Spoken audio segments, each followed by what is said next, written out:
Kolhapur collector कार्यालयावर विविध मागण्यांसाठी महाराष्ट्र राज्य ऊस वाहतूकदार संघटनेचा मोर्चा।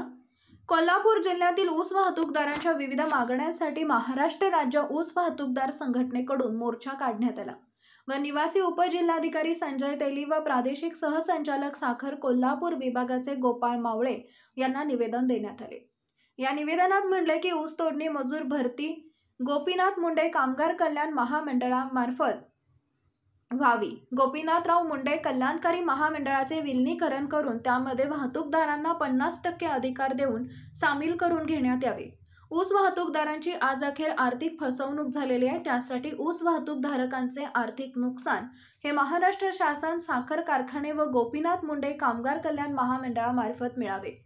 फसवणूक केलेल्या तोडणी मुकादमावर तात्काळ फौजदारी कारवाई व्हावी। फसवणुकीची केस ही दिवाणी न धरता आर्थिक व फौजदारीची गुन्हा ठरवला जावा।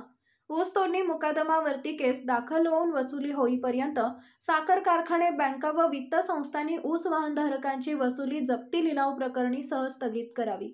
तसेच वसुलीसाठी 138 व 420 सारखे गंभीर गुन्हे मागे घ्यावेत। फसवणूक करणाऱ्या टोळी मुकादमाच्या स्थावर इस्टेटीवर फसवणूक केलेल्या रकमेचा बोजा चढवून कर्जमाफी ऊस वाहतूकदारांची करावी।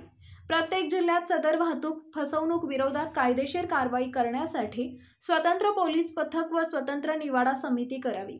ऊस वाहतूकदारांवर ऊस तोडणी मुकादमातर्फे दाखल अॅट्रॉसिटी, विनयभंग, किडनॅपिंग असे गंभीर स्वरूपाचे दाखल केलेले खोटे गुन्हे हे मागे तत्काळ घेण्यात यावेत। एकापेक्षा अनेक ऊस वाहतूकदारांना संगनमताने फसवणूक करणाऱ्या ऊस तोडणी मुकादमावरती मोक्कासारखा अंतर्गत गुन्हा नोंदवावा। संबंधित ऊस वाहतूकधारकांच्या आर्थिक फसवणुकीचे गुन्हे हे ऊस वाहतूकधारकांच्या स्थानिक पोलीस स्टेशनमध्ये दाखल करून घेण्यात यावेत। यावेळी महाराष्ट्र राज्य ऊस वाहतूकदार संघटनेचे अध्यक्ष राजगोंडा पाटील, कोल्हापूर जिल्हा अध्यक्ष बाळासाहेब पाटील, कोल्हापूर जिल्हा अध्यक्ष शिवसेना विजय देवणे, बळीराजा शेतकरी संघटनेचे गणेश शेवाळे, सातारा जिल्हा अध्यक्ष चंद्रकांत यादव, सांगली जिल्हाध्यक्ष प्रशांत राजोबा, कडेगाव तालुका अध्यक्ष किशोर शिंदे, गारगोटी तालुका अध्यक्ष विक्रम पाटील, सुनील पाटील, कागल तालुका अध्यक्ष कृष्णात भोसले, प्रवीण पाटील, रमजान इनामदार, विजय परीट, कृष्णात चौगुले, विठ्ठल सांबळे, दिलीप पठारे, रघुनाथ हंचनाळे यांसह कागल, भुदरगड, आजरा, शाहूनगर, हातकणंगले, वाळवा परिसरातील ऊस वाहतूक मोठ्या संख्येने उपस्थित होते। Power Marathi news network, Krishnat Patil, Kolhapur. एकच नजर, चौफेर खबर, पॉवर मराठी न्यूज। संयुक्तरित्या आज आम्ही फक्त ऊस वाहतूकदारांचे पदाधिकारी फक्त इथं हजर आहोत आणि पदाधिकाऱ्यांच्या मोजक्या पदाधिकाऱ्यांच्या माध्यमातून आम्ही निवेदन देण्यासाठी आलेलो आहे। कारण गेले कित्येक वर्षे आमच्या ऊस वाहतूकदारांच्या व्यथा आमच्या भावानी सगळे मांडलेले आहेत। त्याच्याही पलीकडे जाणे म्हणजे आम्ही शेतकऱ्यांच्या टनेजला काही रक्कम कटिंग करून घेऊन तेवढीच रक्कम शासनाने देऊन या गोपीनाथराव मुंडे महामंडळ जे स्थापन केलेलं आहे, या कैलासवासी गोपीनाथराव मुंडे ऊस तोडी कल्याणकारी महामंडळ म्हणजे एक पांढरा हत्ती जोपासल्याशिवाय दुसरं काही केलेलं नाही। आमची आजपर्यंतची व्यथा पार गल्लीपासून दिल्लीपर्यंत आम्ही मांडलेलो आहोत, परंतु शासनाच्या चाकोऱ्यामध्ये ऊस वाहतूकदार हा घटकच ठेवलेला नाही। त्यामुळे आम्ही पुन्हा पुढे जाऊन रडायचं अशी अवस्था होऊन झालेली आहे। परंतु आम्ही आमच्या प्रत्येक ठिकाणी आमच्या वाहतूकदार बांधवांना दिलासा देण्यासाठी पूर्ण नागपूर टू चंदगडपर्यंत रात्रंदिवस मी वाहतूकदारांना दिलासा देत फिरत आहे। कारण बाबांनो, आपण आपली एकजुटी करून या शासनाला 2 हात करावं लागलं तरी करायला लागेल, परंतु आपण मागं हटायचं नाही। कुणी आत्महत्या करू नका, कुणीही कारखान्याचे जी कर्ज काढल्यानंतर टोळ्या पळून गेल्या त्यांनी 1ही रुपया भरू नका। कारण काय करतात बघूया, किती 138, 420 सारखे गंभीर गुन्हे दाखल करतात तेही आपण बघू। कारण आज काय केलं आहे की मोठमोठे धनदांडग्यांचे कारखाने ते दोन्ही युतीच्या सरकारमध्ये सगळे कारखानदारच आहेत। त्यामुळे तुमची कोणीही व्यथा ऐकण्यासाठी तयार नसले तरी आपण आपली ताकद दाखवून देणे गरजेचं असल्यामुळे आज फक्त कलेक्टर साहेबांना आम्ही 10 दिवसाचं निवेदनाद्वारे आम्ही अल्टिमेट देण्यासाठी आलेलो आहोत।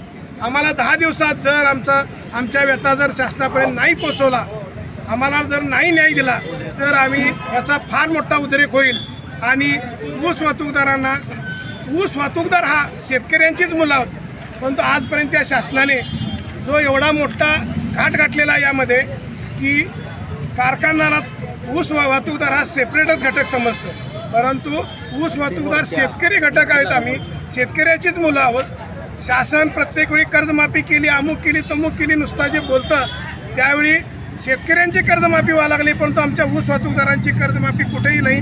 आणि आम्ही जी कर्जमाफी मागतोय त्या फसव्या मुकादमाच्या 7 बाऱ्यावर चढवा, त्यांच्या 8वर चढवा आणि तुमच्या तिजोरीवर आमच्या कर्जमाफीचा 1ही रुपया बोजा टाकून घेऊ नका. फक्त तुमच्या माध्यमातून त्यांच्या 7 बाऱ्यावर चढवा आणि आमची कर्जमाफी तुरंत करा ही आमची प्राथमिक मागणी आहे. हे शासनाने ताबडतोब नाही ऐकल्यास आम्ही येत्या विधानसभेमध्ये कोणत्याही पक्षाचा असो त्याला उलटवून टाकल्याशिवाय आम्ही राहणार नाही. कारण ऊस वाहतूकदार म्हणजे कमीत कमी 100 ते 150 मताचा मालक आहे. हे कुणी विसरू नये. हे आम्ही आता या शासनालाही आणि या प्रशासनालाही दोघांनाही जाग करण्यासाठी आम्ही आंदोलनाने इथं निवेदन देण्यासाठी आलेलो आहोत. आमच्या ट्रॅक्टरनं गाळलेल्या ऊसाच्या साखऱ्यामध्ये नुकसान करायचं असेल तर कलेक्टर साहेब, तुम्ही जर खरोखर शेतकऱ्यांची जाण असणाऱ्या पोराचं नातेवाईक असतील तर आमच्या शेतकऱ्या मायबापाच्या पोराच्या, ट्रॅक्टरवाल्यांच्या पोराच्या मागण्याचं निवेदन घेण्यासाठी सकाळपासून रस्त्यावर चालत आहेत. तुमच्या तिथं निवेदन द्यायला या लागेल. त्यांचं निवेदन कलेक्टर साहेबांनी आणि घ्यावं. आमचा काही तुमच्यावर रोष नाही, दोष नाही, तुम्ही काय आमचा बांध रेटलेला नाही. पण आमच्या ट्रॅक्टर वाहतूकदाराचं निवेदन घेऊन व साखर संघाला, साखर आयुक्ताला, कलेक्टर साहेबांनी तुम्ही पोचवावं व येणाऱ्या काळात या ट्रॅक्टरवाल्यांचा होणारा तीव्र मोर्चा, होणारा उद्रेक आणि कधीही अचानकपणे कोणताही हायवे महाराष्ट्रामध्ये चक्का जाम करण्याची धमक या आमच्या शेतकऱ्याच्या काढलेल्या पोराच्या ताकद आहे. लक्षात ठेवा. आम्ही काही टाटा विरोधाचे अवलंब नाही आणि आमच्या आईबाच्या गळ्याचं डोरलं कानात